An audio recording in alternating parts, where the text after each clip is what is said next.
네, 여러분, 안녕하십니까. 이재명 더불어민주당 대표가 방금 전에 서울대병원에서 퇴원을 했습니다.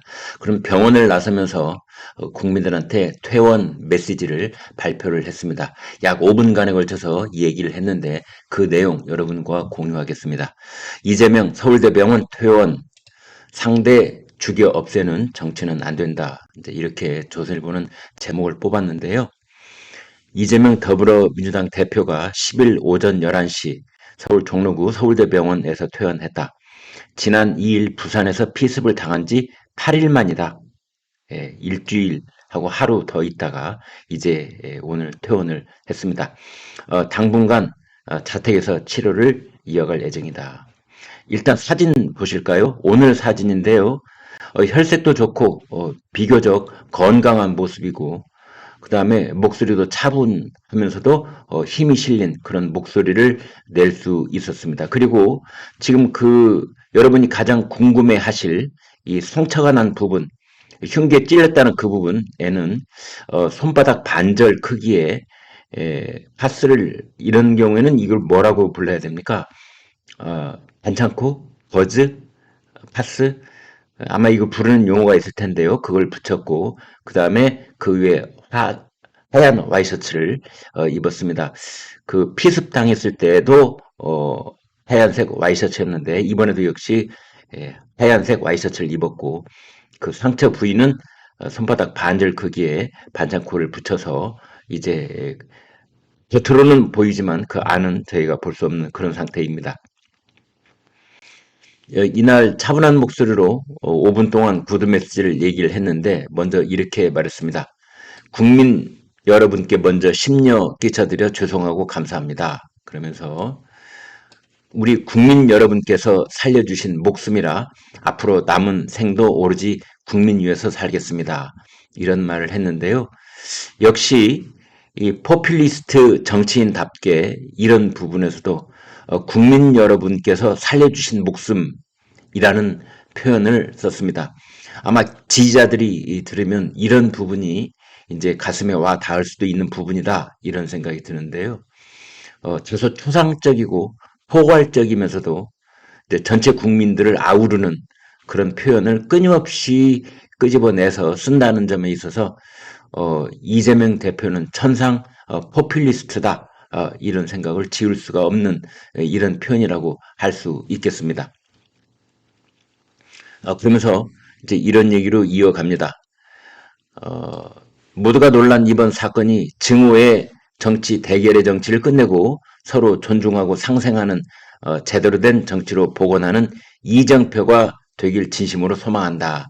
이런 말을 했습니다. 본인의 이번 피습 사건이 상생의 정치로 돌아가는 그런 이정표가 됐으면 좋겠다. 이제 이런 말을 했습니다. 그러면서 상대를 죽여 없애야 하는 전쟁 같은 이 정치를 이제는 종식해야 해 서로 존중하고 인정하고 타협하는 제대로 된 정치로 복원하기를 바란다. 상대를 죽여 없애야 하는 전쟁 같은 이 정치, 전쟁 같은 정치. 글쎄요, 이 전쟁 같은 정치 누가 먼저 시작했느냐? 여기에 대한 얘기는 없이 전쟁 같은 정치를 종식하자. 라는 말을 했습니다. 아마 많은 국민들은 지지하는 정당에 따라서 누가 먼저 전쟁 같은 정치를 시작했는지에 대한 생각이 다를 수가 있겠으나 아무튼 일반적으로는 문재인 정권 시작해서 이른바 적폐청산으로 일진 광풍처럼 몰아붙였던 청산의 정치 그것으로부터 전쟁 같은 정치가 시작된 것은 아닌지라는 생각을 갖고 있습니다. 그러면서 이제 그 다음 대목이 저는 굉장히 귀에 많이 들어왔던 대목인데요.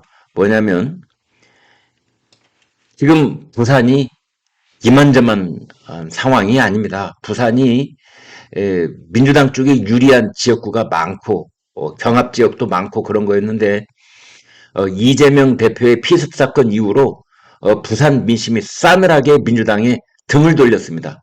그래서 민주당에서 지금 예비 후보로 뛰고 있는 국민의힘 후보들이 그런 얘기를 한다는 겁니다. 도대체 이게 무슨 일인가? 그러니까 원래는 이재명 대표가 부산에서 피습을 당했기 때문에 어이구야, 이 부산은 이제 망했구나. 왜냐하면 이재명의 동정 여론이 불길처럼 일어날 거고 그것이 부산을 휩쓸 것이다.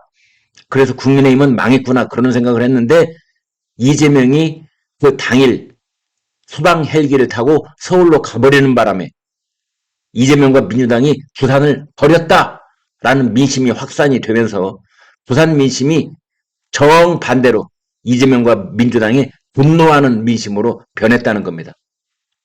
그래서 왜 어제 그 정성호가 이제 이재명과 문자로 메시지 주고받으면서 그랬잖아요. 부산대병원에 대해서 반드시 감사의 메시지를 전하라. 그 정성호가 시킨 그대로 이재명 대표가 이런 말을 합니다. 생사가 갈리는 그 위급한 상황에서 적절하고 신속한 응급조치로 제 목숨을 구해주신 부산 소방과 경찰 그리고 부산대병원 의료진 여러분께 각별한 감사 말씀을 전합니다. 네, 그러면서 혈관 수술을 해준 서울대병원을 그 뒤에 갖다 붙였습니다. 수술부터 치료까지 최선을 다해준 서울대 병원 의료진께도 감사의 말씀 전한다. 아무튼 이 대목에서 이재명 대표가 부산대 병원, 그 다음에 부산 소방 구급대, 그 다음에 부산 경찰에 납작 엎드려서 감사의 뜻을 전한다라는 표현을 썼는데요. 이것은 지난 일주일 동안 아주 무섭게 들끓었던 민주당과 이재명의 반발하는, 항의하는, 분노하는 그런 성난 민심을 아마 크게 지금 의식한 듯한 그런 발언을 했습니다. 그러면서 이제 상대를 증오하고 죽이는 전쟁 같은 정치는 이번 계기로 사라지면 좋겠다. 공존하고 존중하는 정치로 복원되고 희망 있는 나라로 우리 함께 갈 수 있다면 제 목숨이 없어진들 뭐가 그리 앞겠느냐. 이제 이런 대목에서는 좀 뭐라 할까요? 표현이 과잉돼 있다고나 할까요? 이제 이런 말을 들으면은 오히려 중도층 또는 보수층 시청자들께서 들으시기에는 진정성이 안 느껴진다 이런 생각을 가질 수도 있겠다 그런 분석도 가능합니다.